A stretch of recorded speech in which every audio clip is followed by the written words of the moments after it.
Welcome to the Read Aloud for May 11th, day 56.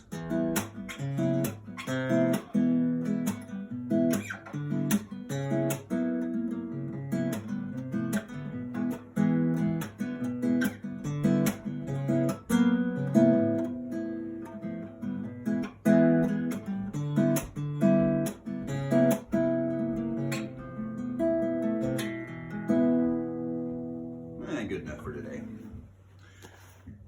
Let's see. Oh yeah, I remember what happened. Bruno looked down at his paws. He jumped. Good grief, he cried, I'm a mouse. You wait till my father hears about this. He may think it's an improvement, I said. I don't want to be a mouse, Bruno shouted, jumping up and down. I refuse to be a mouse. I'm Bruno Jenkins. There are worse things than being a mouse, I said. You can live in a hole. I don't want to live in a hole, Bruno shouted. And you can creep into the larder at night, I said, and nibble through all the packets of raisins and cornflakes and chocolate biscuits and everything else you can find. You can stay there all night eating yourself silly. That's what mice do.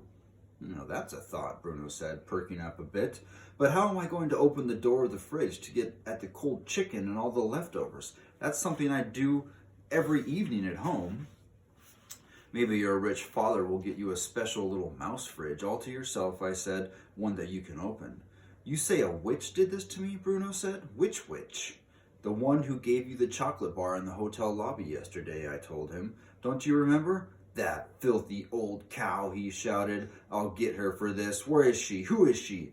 Forget it, I said. You don't have a hope. Your biggest problem at the moment is your parents. How are they going to take this? Will they treat you with sympathy and kindness? Bruno considered this for a moment. I think, he said, that my father is going to be a bit put out, and your mother, she's terrified of mice, Bruno said. Then you've got a problem, haven't you? Why only me? He said. What about you? My grandmother will understand perfectly, I said. She knows all about witches. Bruno took another bite of his sandwich. What do you suggest? He said. I suggest we both go first of all and consult my grandmother, I said. She'll know exactly what to do. I moved towards the doors, which were standing open. Bruno, still grasping part of the sandwich in one paw, followed after me.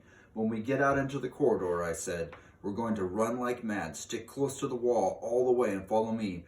Don't talk and do not let anyone see you. Don't forget that just about anyone who catches sight of us will try to kill you. I snatched the sandwich out of his paw and threw it away. Here goes, I said. Keep behind me.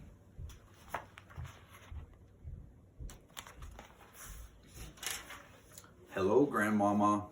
As soon as I was out of the ballroom, I took off like a flash. I streaked down the corridor, went through the lounge and the reading room and the library and the drawing room and came to the stairs.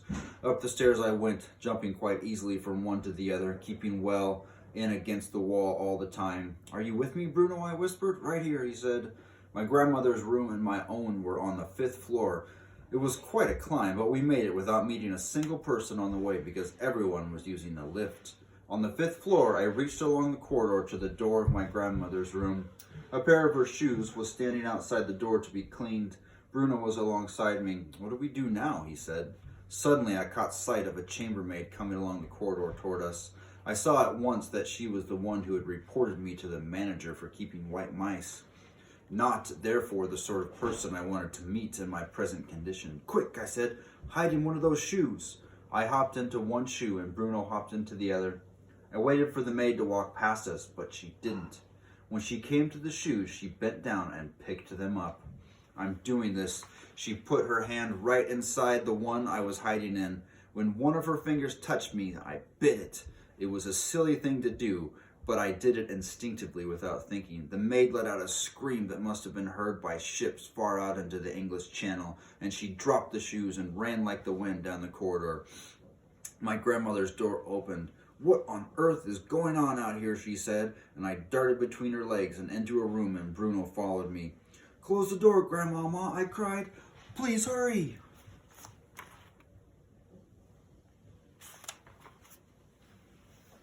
She looked around and saw 2 small brown mice on the carpet. Please close it, I said, and this time she actually saw me talking and recognized my voice.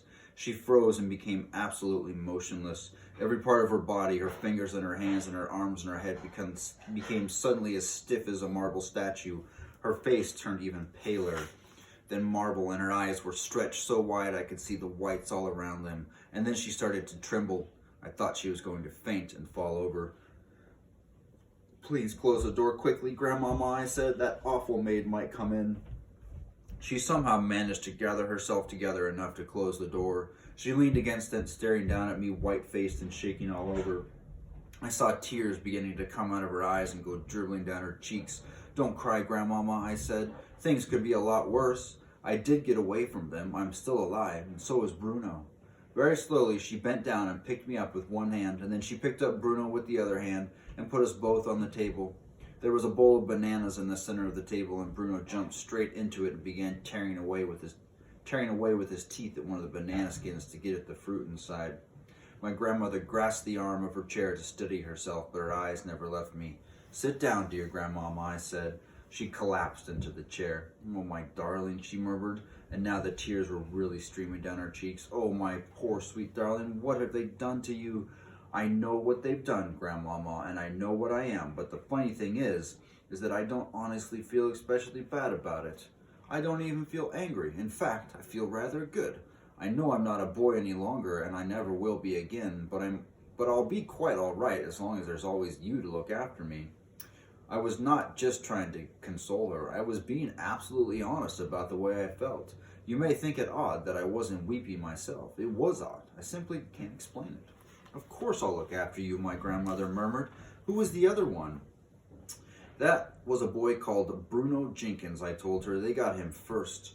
My grandmother took a new long black cigar out of a case in her handbag and put it in her mouth, and then she got out a box of matches. She struck a match, but her fingers were shaking so much that the flame kept missing the end of the cigar.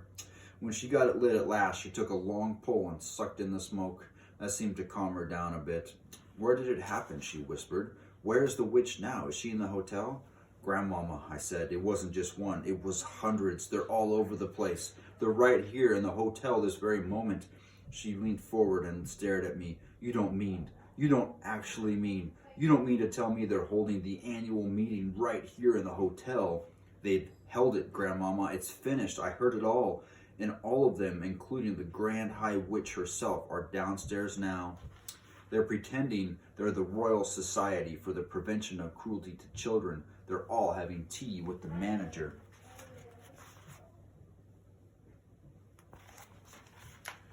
"And they caught you?" "They smelt me out," I said. "Dog's droppings, wasn't it?" she said, sighing. "I'm afraid so, but it wasn't strong. They very nearly didn't smell me because I hadn't had a bath for ages." "Children should never have baths," my grandmother said. "It's a dangerous habit." "That's not true." "I agree, Grandmama." She paused, sucking at her cigar. "Do you really mean to tell me that they are now all downstairs having tea?" she said. "I'm certain of it, Grandmama." There was another pause. I could see the old glint of excitement slowly coming back into my grandmother's eyes, and all of a sudden she sat up very straight in her chair and said sharply, "Tell me everything, right from the beginning, and please hurry." I took a deep breath and began to talk. I told about going to the ballroom and hiding behind the screen to do my mouse training. I told her about the notice saying Royal Society for the Prevention of Cruelty to Children. I told her all about the women coming in and sitting down, and about the small woman who appeared on the stage and took off her mask. But when it came to describing what her face looked like underneath the mask, I simply couldn't find the right words. "It was horrible, Grandmama," I said. "Oh, it was so horrible. It was like something that was going rotten." "Go on," my grandmother said. "Don't stop."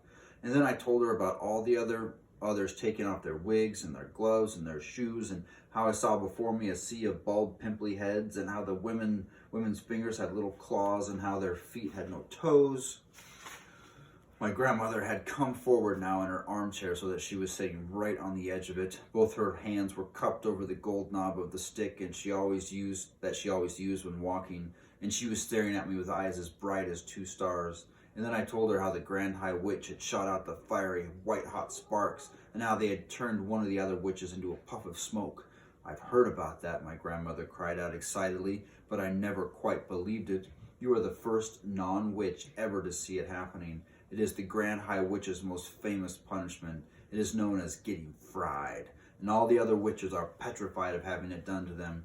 I am told that the Grand High Witch makes it a rule to fry at least one witch at every annual meeting.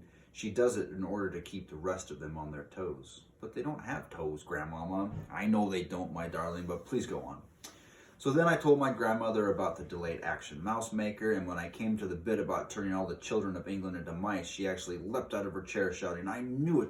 I knew they were brewing up something tremendous. We've got to stop them, I said. She turned and stared at me. You can't stop witches, she said. Just look at the power the terrible Grand High Witch has in her eyes alone. She could kill any of us at any time with those white-hot sparks of hers. You saw it yourself. Even so, Grandmama, we've still got to stop her from turning all the children of England into mice. You haven't quite finished, she said. Tell me about Bruno. How did they get him? So I described how Bruno Jenkins had come in and how I had actually seen him with my own eyes being shrunk into a mouse. My grandmother looked at Bruno, who was guzzling away at the bowl of bananas. Does he never stop eating, she asked. Never, I said. Can you explain something to me, Grandmama? I'll try, she said. She reached out and lifted me off the table and put me on her lap. Very gently, she began stroking the soft fur along my back. It felt nice. What is it you want to ask me, my darling, she said. The thing I don't understand, I said, is how Bruno and I are still able to talk and think just as we did before. It's quite simple, my grandmother said. All they've done is shrink you and give you 4 legs and a furry coat, but they haven't been able to change you into a 100% mouse. You are still yourself in everything except your appearance. You've still got your own mind and your own brain and your own voice, and thank goodness for that. So I'm not really an ordinary mouse at all, I said. I'm sort of a mouse person. Quite right, she said. You are a human in mouse clothing, and you are very special. We sat there in silence for a few moments while my grandmother went on stroking me very gently with one finger, puffing her cigar with the other. The only sound in the room was made by Bruno as he attacked the bananas in the bowl, but I wasn't doing nothing as I lay there on her lap. I was thinking like mad. My brain was whizzing as it had never whizzed before. Grandmama, I said, I may have a bit of an idea. Yes, my darling, what is it? The Grand High Witch told them her room was number 454, right? Right, she said. Well, my room is number 554. Mine, 554, is on the 5th floor, so hers, 454, will be on the 4th floor. That's correct, my grandmother said. Then don't you think it's possible that room 454 is directly underneath room 554? We'll finish tomorrow.